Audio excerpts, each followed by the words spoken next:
Hello.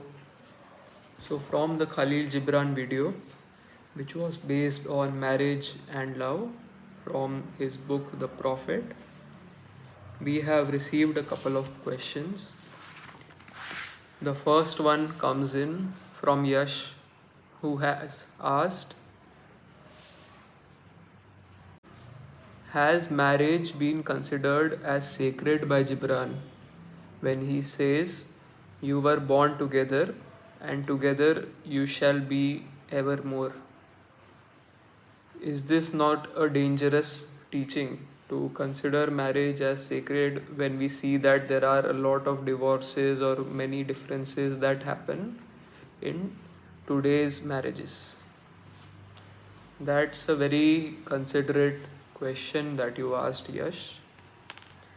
So, what Gibran is doing is that he, over here in this instance, does give a sanctity to the marriage, and he has already considered the fact that people who get into marriage are having the love that he has described in the previous verse, and only qualification for marriage is considered that coming true to the definition of love that he has described. If you are able to love in such great depth and through such great understanding, then marriage becomes available to you. And what we see in today's society, or in general in many populations or civilizations at large, is that nobody really considers that as a parameter for marriage. What usual consideration for marrying is considered is of a person coming of certain age. Maybe a person has reached a marriageable age, so they are pushed into it, or it's looked at more as a given in one's life that after this, and this, someone has to marry. But you, through your question, have suggested a very sensitive point, which is beautiful if I actually describe it honestly.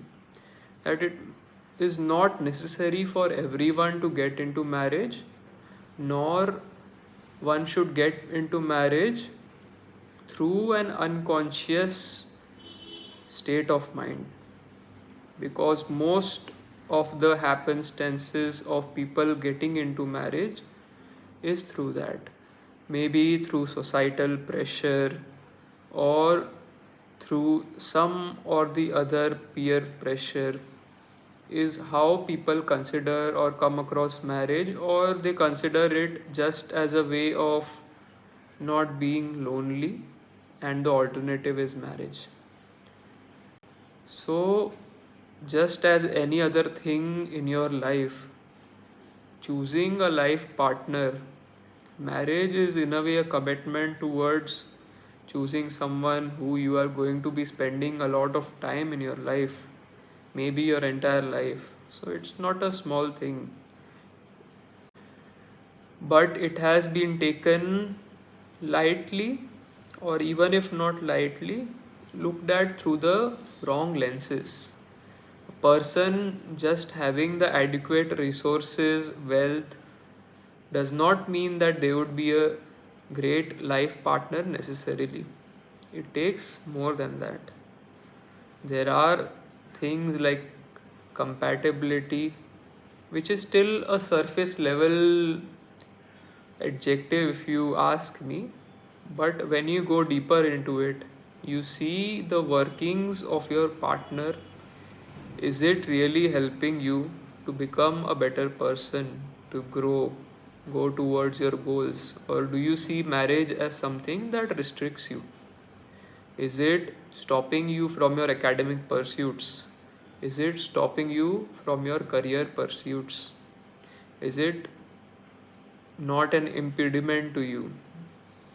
Only a person who knows to love, the way Gibran has told in the first verse where we described love, only then the person is capable of marriage. So, yeah, that is really beautiful. And such marriages are sacred, otherwise, not. Here, Gibran, through his poetry, his magnificence, the way of his wordplay, he makes it so normal for everyone to think that marriage is something that is necessarily good for everyone. But then, the very ways that he describes what one has to go through, like in the real love, the threshes of it, where someone is ground to whiteness, or you have to go through the fire, metaphorical fire, you understand that love is something that not only gives you pleasure but it also causes you pain. And we like to paint it in just a black and white sort of a mode, but it is very much diverse and there are many shades of grey as well. There is another question where Harsh asks, give your hearts but not in each other's keeping. What does this mean? In usual love, we say to the other that we give each other's heart to each other. So, why is this a different thing which is being introduced by Gibran? That's a very good observation, Harsh. So, I will read the entire quote. The first line is what he said: give your hearts, but not into each other's keeping, for only the hand of life can contain your hearts. So, when you look at it in that perspective, and talking also about adolescent love affairs, what usually happens is people consider the other as something extraordinary, your beloved. And what they end up doing is making them the center of their existence.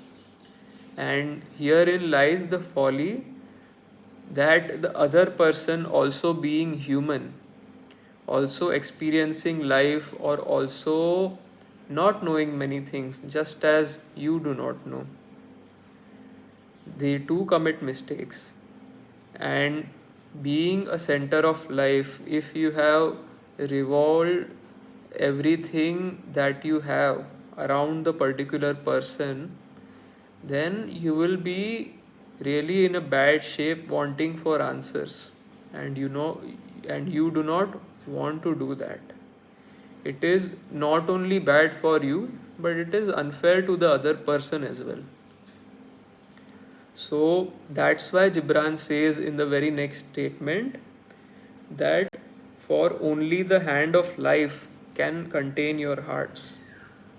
Here he talks about having a very deep underlying trust in life, a faith as many people would call it, because life in itself is the only thing that is higher, or something which can be fully devoted our love towards.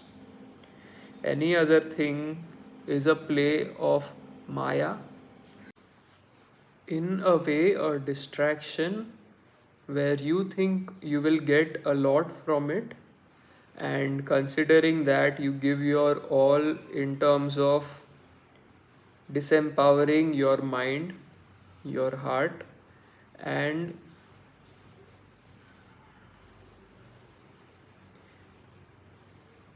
providing an exclusivity to something or some person.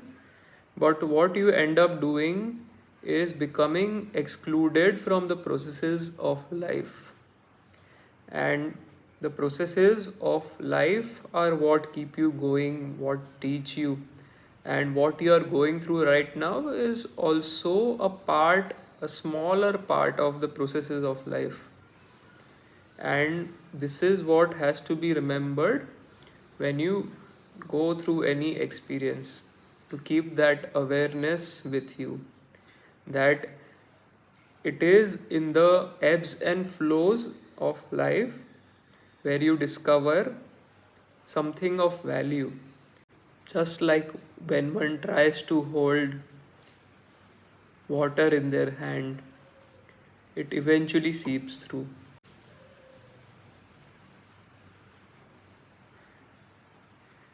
Thus, it becomes important to focus on the timeless,